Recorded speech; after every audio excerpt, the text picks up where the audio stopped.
লগতে আজিৰ দিনটোত ৰাজ্যৰ লাখ লাখ হিতাধিকাৰীৰ বাবেও ভাল খবৰ দিছে ইতিমধ্যে ৰাজ্যৰ বিভিন্ন প্ৰান্তত ৰেচন কাৰ্ড বিতৰণ কৰা হৈ আছে বিভিন্ন নেতা মন্ত্ৰীৰ উপস্থিতিত ৰেচন কাৰ্ড বিতৰণ কৰিছে আৰু সেই ৰেচন কাৰ্ড লাভ কৰাৰ পাছত হিতাধিকাৰীয়ে কেইবাটাও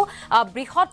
সুবিধা লাভ কৰিব কি সুবিধা লাভ কৰিব ইতিমধ্যে মুখ্যমন্ত্ৰীগৰাকীয়ে কৈছে ৰেচন কাৰ্ড থকা হিতাধিকাৰীয়ে লাভ কৰিব বিনামূলীয়া চিকিৎসা সেৱা 5 লাখ টকা পৰ্যন্ত লাভ কৰিব বুলি ইতিমধ্যে কৈছে ৰাজ্য চৰকাৰৰ তৰফৰ পৰা বিনামূলীয়া চিকিৎসাৰ পৰা আদি কৰি বিনামূলীয়া সিলিণ্ডাৰ পৰ্যন্ত লাভ কৰিব যিসকলৰ ৰেচন কাৰ্ড আছে কি সুবিধা লাভ কৰিব আমি সেই মন্তব্য আগবঢ়াইছো যিসকল লোকে ৰেচন কাৰ্ড পাইছে তেওঁলোকে প্ৰধানমন্ত্ৰীৰ আয়ুষ্মান ভাৰত আৰু মুখ্যমন্ত্ৰীৰ আয়ুষ্মান অসম আঁচনিৰ অধীনত বছৰি 5 লাখ টকালৈকে বিনামূলীয়া চিকিৎসাৰ সুবিধা পাব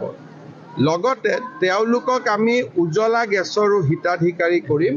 তেতিয়া তেওঁলোকে 300 টকাকৈ প্ৰতি মাহত গেছৰ চিলিণ্ডাৰ ভৱিষ্যতৰ দিনত অহা 2-3 বছৰৰ ভিতৰত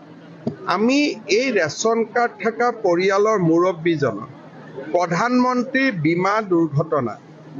আৰু প্ৰধানমন্ত্ৰীৰ যিটো মৃত্যু ইনস্যুৰেঞ্চ স্কিম আছে সুৰক্ষা যোজনা এই তাৰ আমি বিনামূলীয়া হিতাধিকাৰী কৰিব খুজিম যাতে প্ৰত্যেকটো পৰিয়ালত এটা সুৰক্ষা থাকে পঞ্চমতে আমি অহা বছৰ অৰুণোদয় আঁচনিটো ৰিষ্ট্ৰাকচাৰ কৰিব খুজিছোঁ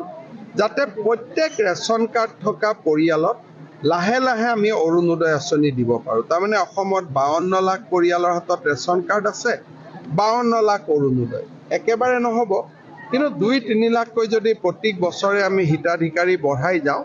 তেতিয়ালে 2026-27 চনত আমি আমাৰ লক্ষ্যত উপনীত হ'ব পাৰিম ইয়াক কয় সেচুৰেশ্যন বুলি তাৰমানে 100% আঁচনিৰ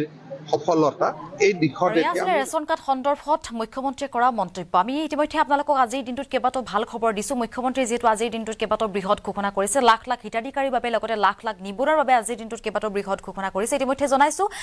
গ্ৰেড 3 ৰ বাবে পৰ্যায়ক্ৰমে অনুষ্ঠিত হ'ব পৰীক্ষা ইতিমধ্যে ৰাজ্য চৰকাৰৰ তৰফৰ পৰা সিদ্ধান্ত লোৱা হৈছে শীঘ্ৰে বিজ্ঞাপন উলিয়াব ৰাজ্য চৰকাৰে শীঘ্ৰে আৰক্ষীত চৰকাৰী চাকৰি হ'ব অনলাইনৰ জৰিয়তে আপুনি সহজে ঘৰত বহিয়েই আবেদন কৰিব পাৰিব এই মুহূৰ্তত আমি আপোনালোকক সেই খবৰটো দিবলৈ চেষ্টা কৰিছো ৰাজ্যৰ লাখ লাখ নিবনুৱাৰ বাবে ভাল খবৰ দিছে আজিৰ দিনটোত মুখ্যমন্ত্ৰী ডক্টৰ হিমন্ত বিশ্ব শৰ্মাই